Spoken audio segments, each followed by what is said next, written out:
First of all, I would like to thank all of you for giving this opportunity.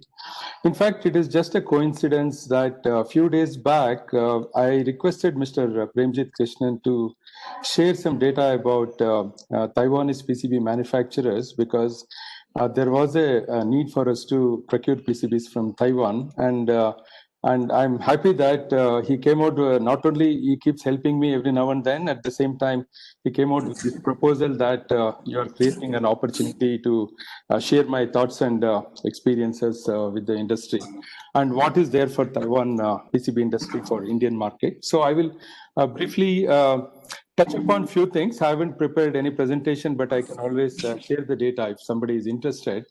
In order to understand the ecosystem, it's very important especially for foreign companies, to know actually how this Indian PCB industry started. In fact, PCB industry in India is quite older than Chinese PCB industry. We started in the early 70s, mainly with the public sector and government agencies, and then gradually in the middle of 80s, commercial PCB industry started opening in India. And in fact, I exactly started my career in 1986, and I was involved with PCB industry right from the beginning, and probably have commissioned or established more than 25 PCB companies in India so far. So it's a very interesting journey. At the same time, we used to actually manufacture very high-level boards in the past, say in 80s and 90s, even before that. But for some reasons, industry did not grow. It's a very big subject which we can always debate later. In fact, you will be surprised to know that in 70s, late 70s and beginning of 80s, we had laminate manufacturing companies, and one of the Taiwanese companies invested a very big money. Those days, it was in the range of $15-20 million in India to manufacture laminates and PCBs. But unfortunately, due to some political reasons, those factories were closed down. And out of the numbers which I gave you, $682 million in 1819 and $616 million, there are few companies imports maximum, and there is no need to say that the majority of the share goes to China.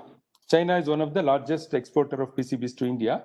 And even companies from Taiwan as well as Japan are also exporting, but Japanese are specialized in flexible circuits which are used in mobile phones. And Taiwan is, as you all know, that they are leaders in laptops and mobile computing devices. And again, Taiwan has factories both in Taiwan as well as in China. So, but we do have very precise figures, all these, for all these numbers.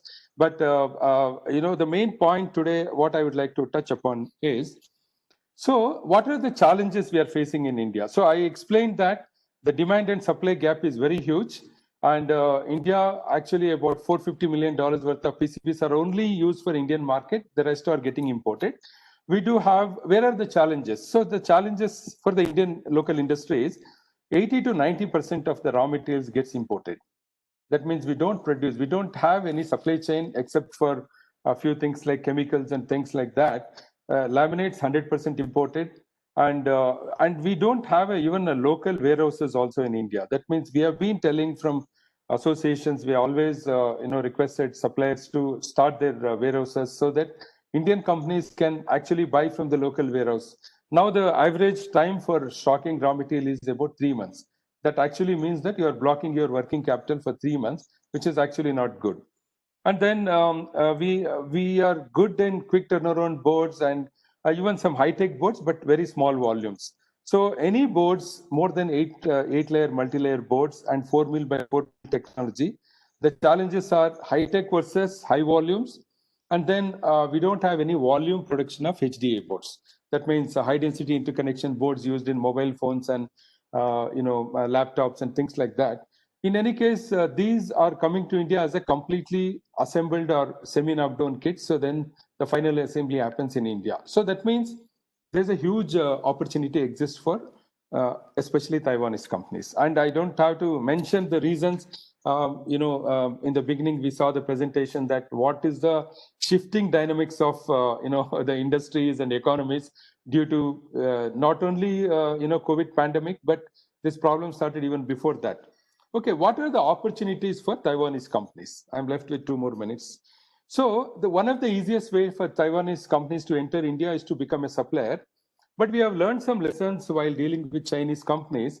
In China, when you're dealing with a company, you don't know whether they are an agent, they are a distributor, they're actually the manufacturer, because the name completely, we can't even understand the naming pattern of Chinese companies, and it's very confusing.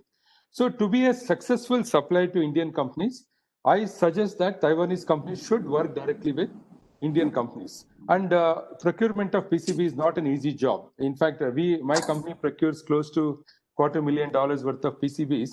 And PCB supplier is the most important partner in the business of electronic industry. If you get a good PCB supplier, I think rest of the problems are solved. So that is the importance of PCB. So you need to work very closely with Indian companies. And supplying raw materials is another big opportunity.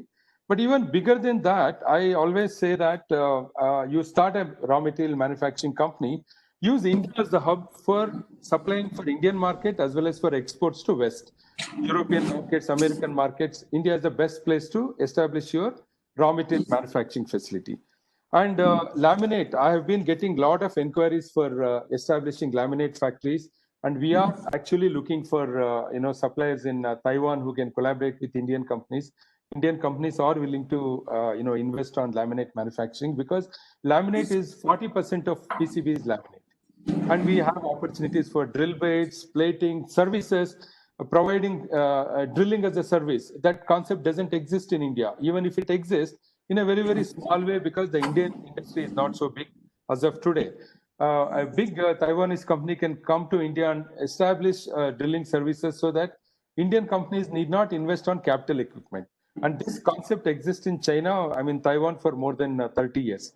So we want to explore more partnerships with Taiwanese companies, and I appreciate the help provided by FCCI, and we look forward in future also for your help. Thank you very much.